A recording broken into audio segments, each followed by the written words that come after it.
The Double Special Heroes banner is back for February 2022. This is your chance to get some limited time seasonal units before the reruns this year. We'll be briefly talking about all 8 heroes available today. As a reminder, the A Hero Rises Voting Gauntlet kicks off in a couple days. Round 1 determines the banner that comes in March, and that banner is going to have a bunch of strong units. If you're short on orbs, I would wait to see what that banner ends up being. Back to the Double Special Heroes banner, our 2 returning 4-star focus units are Summer Caspar and Halloween Karnaga. They do share the 3% right, so if you want these characters, you may want to wait for their individual reruns. Starting with the red group, we're going to have Halloween Karnaga. He's a red infantry dragon, and all the non-5-star infantry dragons red infantry dragons are sort of similar to the OG adult Tiki, on the slower side with some nice attack, defense, and res stats. For his inheritable Dragonstone, Karnaga has the Lantern Breath Plus. It's primarily an enemy phase weapon that grants +5 attack, inflicts -5 attack, and inflicts guard on the foe. Pretty solid defensive weapon, but not a lot of dragons need an inheritable Dragonstone. For his passives, Karnaga has Even Pulse Tie 3 and Dragon XP 3. The XP skills are not that necessary as leveling up is pretty easy in Fae. Even Pulse Tie, however, is quite rare, and this is the easiest way to get a Pulse Tie skill. They inflict -2 cooldown on any pre-charged special if the user has more HP. Maybe slap this on Gonzalez if pre-charged specials are becoming an issue for you. There are some available free-to-play red dragons you can use like Halloween Ina, but Karnaga isn't too different. He does have some interesting skills though. Our second red unit is Pirate Knight Salah. He's a flying red beast unit with some solid attack and speed, but pretty low base defense stat. Crossbone's Claw is extremely good though, with excited specials, -6 speed and defense debuffs, and offensive no follow-up. If he is transformed and solo, Knight Salah gets Desperation, so he'll hit you twice in a row unless you outspeed him. That is quite hard because Knight Salah also has attack and speed solo 4 and speed and defense near trace 3. 2 amazing skills, and your trace is top tier for flyers and cavaliers if you want the extra mobility. Last up, Knight Salah is still our only unit with Stall Ploy. Great skill to counter extra movement, but we have some other options in Loki's Refine and Rhea's Argent Aura Tome. If you absolutely need to stop guys like Legendary Sigurd though, you could always combine multiple stall skills on your team. Overall, red is not too bad, although I would not consider Karnaga anything super crazy. The Pulse Tie skills may be extremely valuable though, so if you do get them, I wouldn't be too disappointed. Next up, we have a strong blue group starting with Pirate Surter. He is a very mid-maxed lance armor who basically copies Valentine's Gustav's weapon, excited specials, -6 attack and defense, and if Surter gets doubled, which he should, then he gets 75% damage reduction on the first enemy hit. To become even tankier, Surter has defense and res ideal 4. He's the only one with that tier 4 skill, and you could use Valentine's Lissa if you need the first 3 tiers. That may be worth it if you want to also pass along Crafty Fighter 3.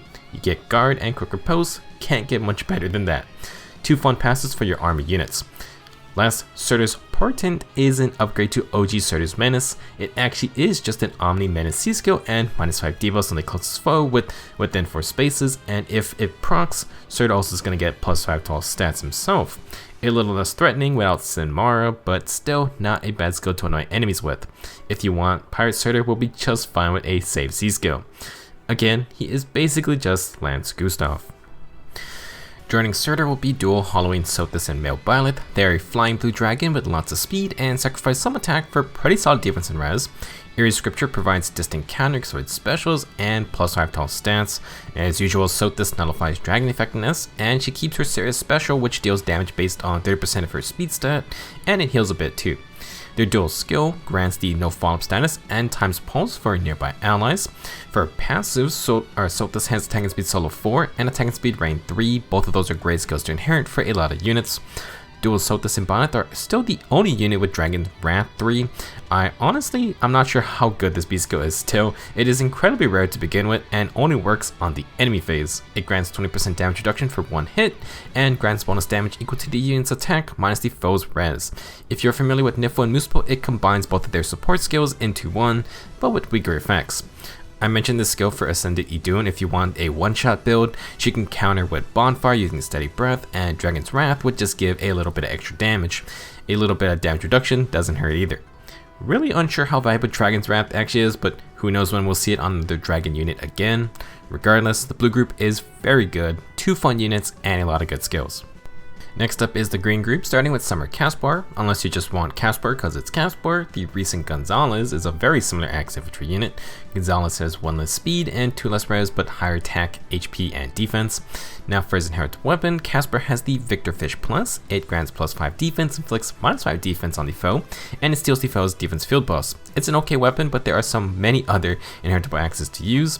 For his passives, Caspar will be the easiest source of bonus doubler, unless we get a tier 4 version. I just don't think bonus doubler is the best A skill nowadays. Too many buff neutralization skills around, and if you lose your buffs, you have no A skill basically. Would love to see a tier 4 version that stops low type skills one day. For his other skill, Caspar has even attack wave, also not the most amazing C skill, and you can find it on a couple heroic rail units.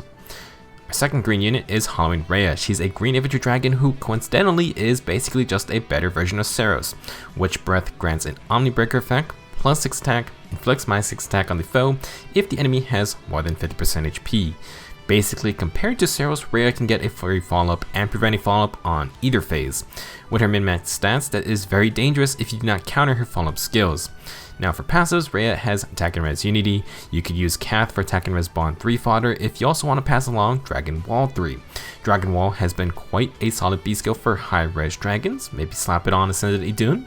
I have seen it on so many legendary Grimas, and Rhea herself uses it just fine with her crazy high res stat. Overall, Halloween Rhea is pretty good as a low speed follow-up based unit. She's one reason why no follow-up is such an important skill. Last up is the colorless group with Halloween Male Grima. This Grima is a colorless armored dragon with mostly min-max stats for low speed. His Moonstrike Breath accelerates specials, grants +6 attack, inflicts -6 attack, and if he procs a special, he restores 30% of his max HP. Accelerate specials is very powerful for arm units, and healing max % HP is a fantastic perk as well. This Grima is kitted out with the very typical armored build: Sturdy Stance 3, Slick Fighter 3, and Attack and Res Near Save. First off, Sturdy Stance and Slick Fighter are top tier skills for near save units. Lots of attack and defense with guard, and Grima is going to ignore stat penalties with quicker posts. He abuses all of this with near save. The res part of this skill is only useful against dragons, but honestly, we really just care about savior from these skills because it's just that busted. If you need some solid enemy phase skills though, or you just want a near save arm unit, you can't go wrong with this Grima. Last up we have Harmonic Crusader, Leif, and Salah. This Leif takes the high attack from his legendary ult and combines it with the speed from his OG form. Very scary call as Bow Cavalier. Bowl 12 is incredibly fun with Kanto 1, accelerates specials, +5 doll stats, and it uses Salah's Miracle Tearfing effect. That means you cannot one-shot Leif or even finish him off unless you initiate with a melee unit. Additionally, Kanto lets them move again even though it's only one space. To empower his attacks, their Harmonic skill grants Resonance Blades, Desperation, and a free follow-up similar to legendary Lucina's Refine.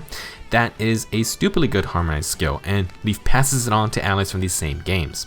Of course, Harmonic Leif keeps his unique skills, and Norin Zeo as a 3 cooldown Gale Force. You can combine that with the Kanto 1 effect from Bowl of 12. Leif also has S-Drink if you want -1 cooldown. Harmonic Leif and Salah are a solid pair, but they have 2 great passes as well. Tech and Speed Catch 4 is top tier for offensive cavs and flyers. I feel like the devs have realized how good they are because it's been like 4 months since our last Catch 4 A skill. Meanwhile, arm units just keep getting more and more B skills, go figure.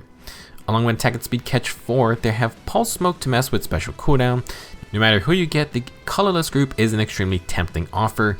So many good skills and 2 very strong units on their own. I am going to keep repeating it, but if you just want some juicy fodder from this banner, I highly advise to wait. The Hero Rises Voting Gauntlet starts soon, and that banner is going to have great fodder on it with the possibility of a 3 or 4 man green banner. The Double Special Heroes banner is going nowhere in that time if you want to weigh your options. That said, the Hero Rises banner will happen in March, probably in the later half of March, so you do have time to save up orbs if you spend them now. The only other major thing going on is the legendary banner this month. If you haven't heard about that, there has been potential leaks regarding who it may be. I talked about it in the banner breakdown for Ascended Idun's banner. By the way, apparently the small update for Faye recently was to fix that issue regarding the leak. Doesn't mean it's true, just that the game would probably crash if it wasn't fixed. That's all I have to talk about for today. Good luck if you are summoning, and I will see you guys in the next video.